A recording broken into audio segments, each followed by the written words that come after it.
Hi and welcome back to Cheeky Crypto. My name is Nick and today guys we're going to be jumping down into the world of Bitcoin. We're going to be taking a look at what's been going on with that most recent price action on the 1 hour, 1 day, 1 weekly time frame.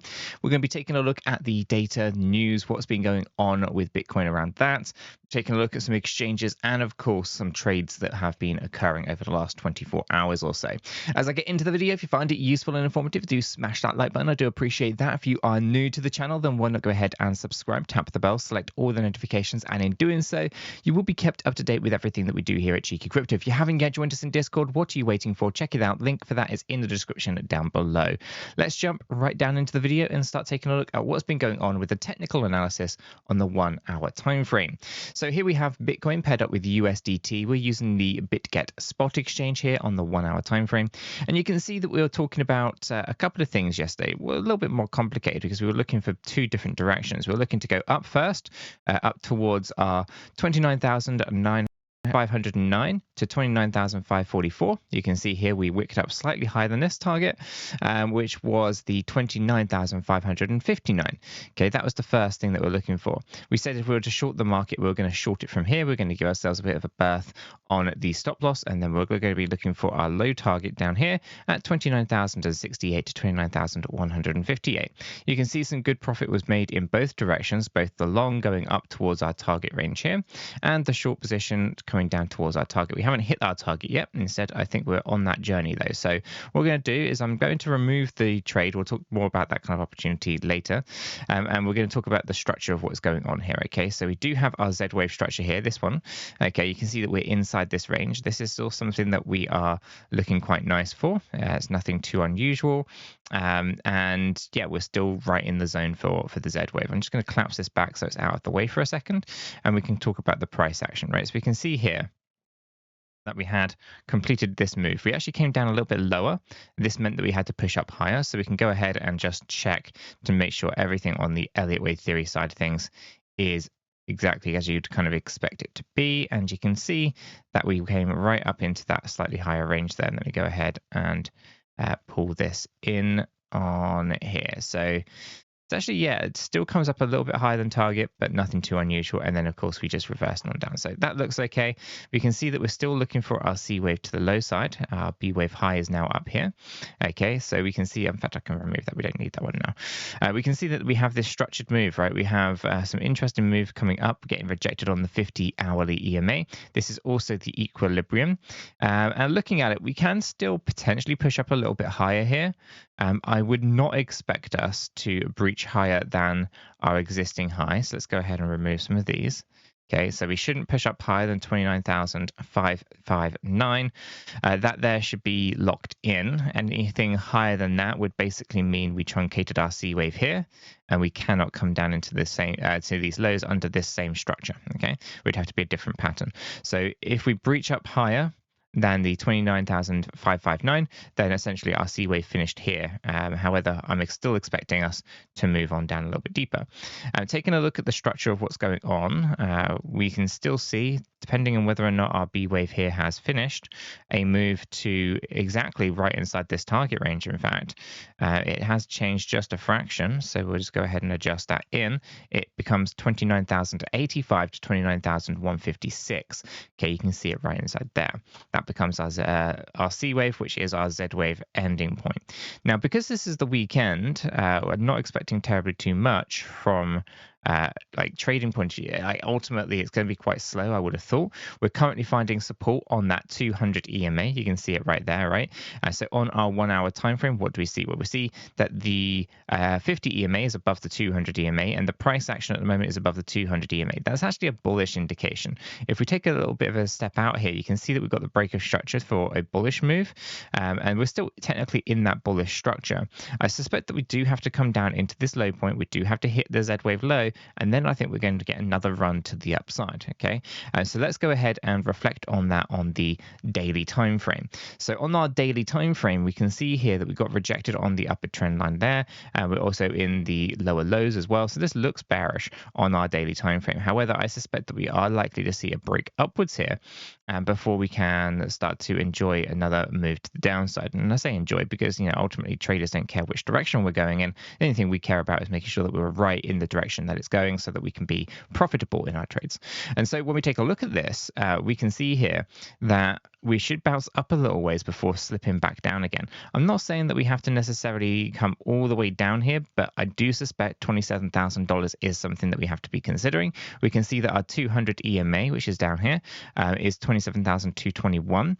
And so a slippage down there is going to take some time. I don't think we're going to slip all the way down to the 200 EMA right away. I think it would have to be quite a choppy move, but I do suspect that we are likely to see a correction. You can already start to see this taking place right now. We are above the 50 EMA here, but I think we'll get a small bounce and then lose the 50 EMA as support.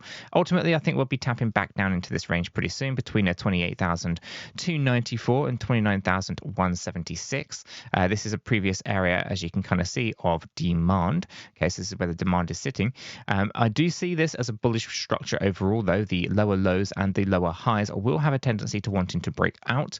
I still target out the $35,000 CME gap. That hasn't changed. The only thing that's changing here is we're looking for a reset on momentum. Okay, now we can of course break upwards much sooner, but I suspect we're going to have to finish off our smaller structured moves on the smaller time frames before we can get that structured move upwards. So it's going to be interesting. We have the ability to slip down towards our 200 EMA for sure, but I don't suspect that's likely to happen right away. I think that's something that if it were to happen, it's going to be a more gradual kind of structured move down there, not just like one candle taking us straight to the 200 EMA, for example. Could be wrong, but that's essentially what I'm looking at here. Ultimately, I think that we are looking for a break to the upside, but I think we're going to have to, first of all, come back down into this little range of demand first, okay? So we'll see that, then we'll break out of this trend line to the downside here, and it'll be interesting to see how price reacts around that $31,000. Taking this up into a weekly time frame, we can see that we are consolidating in this previous area of support turned resistance. So at the moment, our resistance here is at that 28,600 to 32,289. And this is a previous area of support that has become resistance, but there's good news here. We haven't instantaneously rejected or bounced from this area. For example, when we came down here, we can see that this is a high area of demand, right? And we bounced up from it.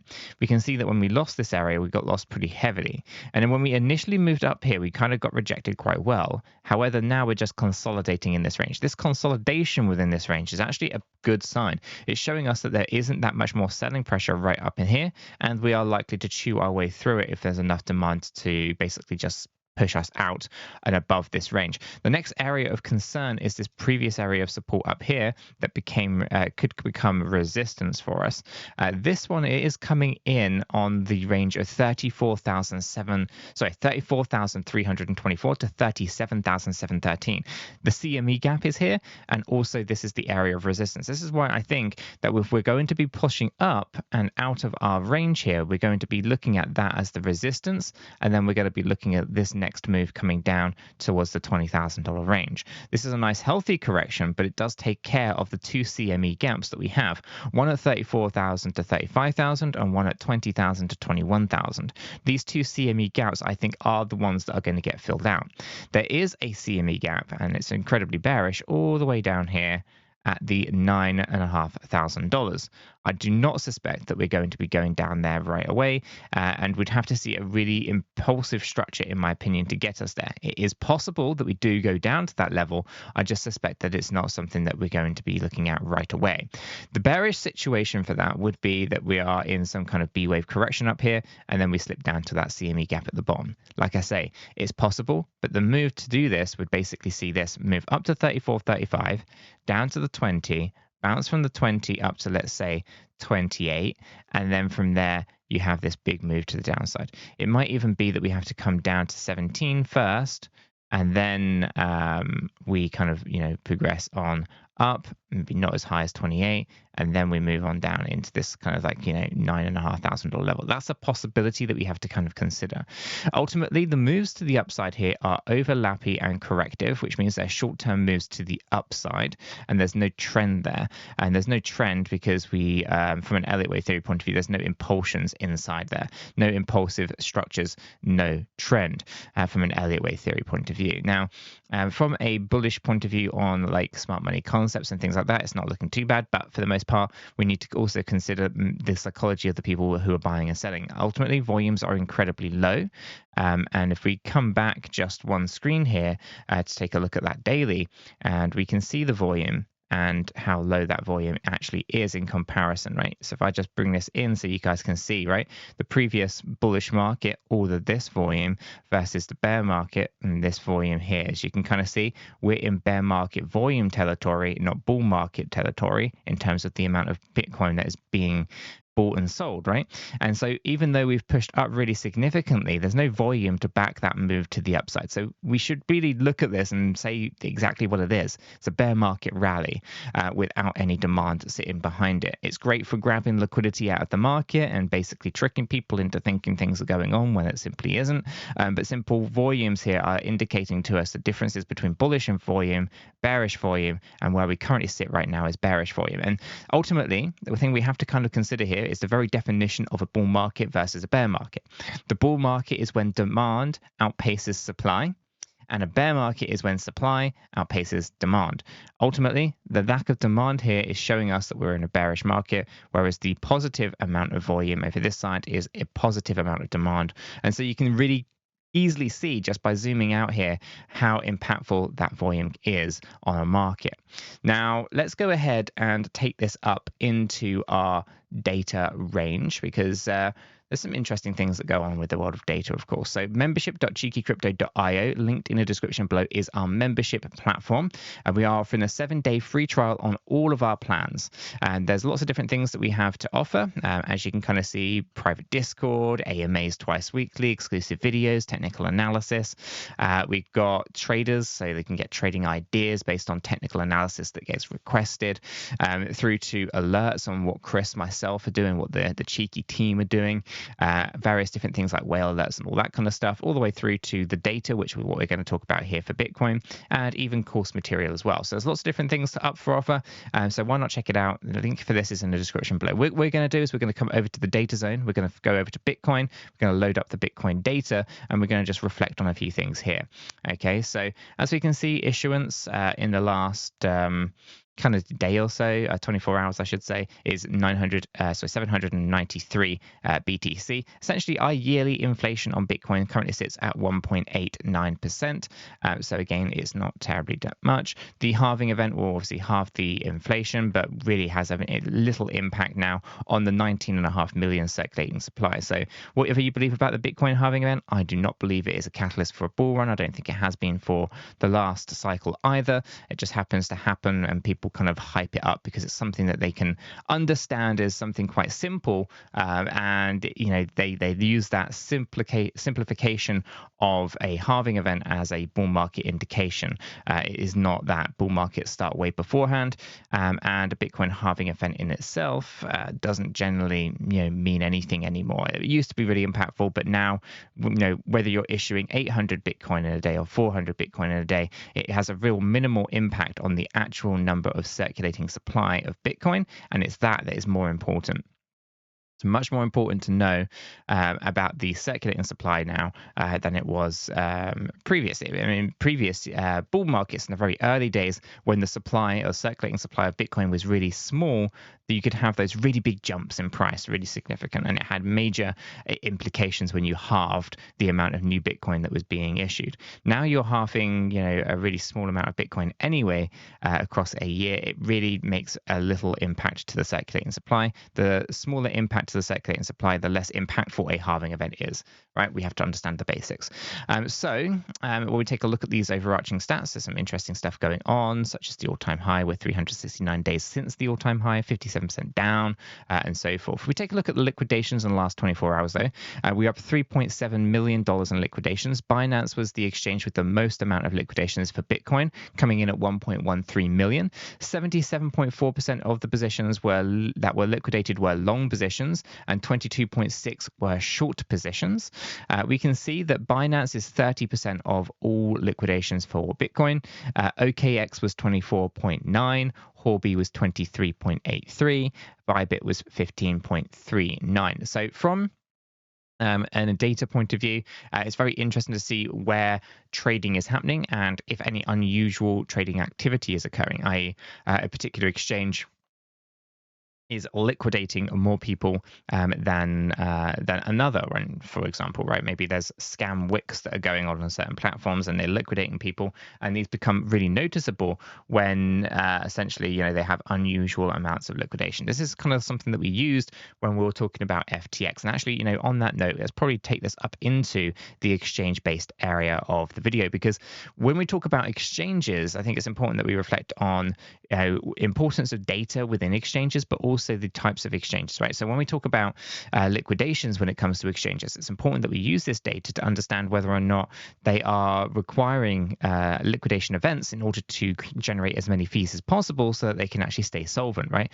Some recent concerns over the 𝗕𝗘𝗪𝗀 exchange being insolvent, and seeing whether or not there's any unusual or high amounts of liquidations with 𝗕𝗘𝗪𝗀. I would say that they have increased a little here. Are they unusual? They're not exactly as unusual as, let's say, FTX was when it was going through its struggles, shall we say, or trying to rip off as many people as possible. Essentially, FTX had hundreds of millions of liquidations. Here we can see that 𝗕𝗘𝗪𝗀 has 896,000 in Bitcoin liquidation. So, I mean, yes, it's higher than I would have normally expected to see 𝗕𝗪𝗀. So I would argue maybe there's some stuff going on there that they are liquidating a few more people than maybe they needed to. Maybe they're just, I don't know. It's speculation because I have no facts to kind of back this up or anything like that. I would just say they've climbed the rankings here. And I find that unusual because with all the FUD circulating, the insolvency issues with 𝗕𝗪𝗀, why would people be actively trading on 𝗕𝗪𝗀, right? Unless they're stuck in their positions just waiting to get liquidated. And I don't know. It just seems unusual to me. It's illogical to me. It's unusual for 𝗕𝗪𝗀 to be above ByBit. Okay, so that's a concern there. So we'll keep that in mind. And the liquidations are, in the range of $300,000 more than ByBit. So pretty much a decent chunk there. So 𝗕𝗪𝗀, bit unusual. Outside of that, nothing else unusual from the liquidation side of things. So when it comes to exchanges, though, as I say, it's always important to have access to as many different exchanges as possible. Signing up to Binance, OKX, 𝗕𝗪𝗀, ByBit, BitMEX, Bitfinex, you name it, sign up to it, get yourself familiar with the platforms. Ultimately, I prefer to be on BitGet. BitGet is my go-to platform when it comes to leverage trading and spot trading. It's kind of the platform that I do 100% of my leverage on, and I do 90 to 95% of my spot trading on it. I find it a very easy to use platform, very intuitive, and something that I think many people actually are starting to kind of see what I see in it. There's a link to this in the description below, along with many other cryptocurrency exchanges. If you do go ahead and sign up with ByBit, you are eligible for up to $8,000 in rewards, depending on how much you deposit and trade on the platform. Just understand the risks that are associated with trading. But guys, the main point here is that it's important that you sign up to these platforms. It's important that you get familiar with how to move money onto them, how to move money off of them, how to trade with them, all these kind of things. Because in a bull market, sometimes these exchanges go down. Sometimes too many people are trying to log on. They don't have the bandwidth to support the number of customers that they have. And as a result, you're not able to log on. You're not able to sell your cryptocurrency. So having a good strategy in place, making sure that you have access to as many of these exchanges as you possibly can, and you know how to trade on and deposit on and take off and withdraw funding from each platform is critically important. The last thing you want to do in a bull market when you're trying to sell your cryptocurrency is that you are having to deal with KYC issues. You're having to try to figure out how to deposit. You need to link bank accounts, and these things can take quite some time. So it's important that you reflect on or it's important to have access and have a good strategy around the exchanges, not just the cryptocurrencies as well. As I say, BitGet have got some fantastic deals on at the moment, so why not check it out? Linked in the description below. And so let's jump into the trades. Our members have been doing a fantastic job recently from the trading aspect of things. Just scroll up here, we can see that we've got Jeremy, who did a 80x short position on Shiba Inu. Now, that's not for the faint-hearted. That is not something I would personally be doing. But Jeremy, hats off to you for getting 100% on that one. That's definitely degen territory. I mean, 80x is something that is just extreme. It's not something I would have done. Moving on, though, we can see we've got some more reasonable stuff going on here. Another win thanks to 𝗕𝗘𝗪𝗔𝗐. This one is from another member who's got a 40% profit on a Shiba Inu long position. 10x is more of a reasonable amount. You can see that we are not all about just BitGet. We've also got some ByBit stuff going on here as well. As you can kind of see, we've got this not lethal a member down in our Discord server, 17% on a 10x short on Bitcoin. We've got a Matic 5x short at 27%. We've got an ADA long here at 5x long, 19.4. We've got 16% on a VeChain short at 5x. What else has he done here? He got an 8% on a Bitcoin short 5x and a Shiba Inu long 5x at 20%, along with a Ethereum short at 15.8. So some fantastic trades over the last few days. So all that's kind of good. We've seen some smaller stuff here as well. 20x Matic, just a quick one, grabbing some scalping some profits out of Matic. Long 7.95. We can see here FTM short 10x at 8.28 as well. So some really good trades from the members over the last few days. As I said, you can check out all of the stuff that we have to offer for our members at the membership.cheekycrypto.io. Link for that is in the description down below. Guys, I think that's going to wrap this video up. If you have found it useful and informative, smash that like button. I do appreciate that. If you are new to the channel, why not go ahead and subscribe, tap the bell, select all the notifications, and in doing so, you will be kept up to date with everything that we do here at Cheeky Crypto. If you haven't yet joined us in Discord, what are you waiting for? Check it out. Link for that is down in the description below. Until the next one though, guys, have a fantastic day.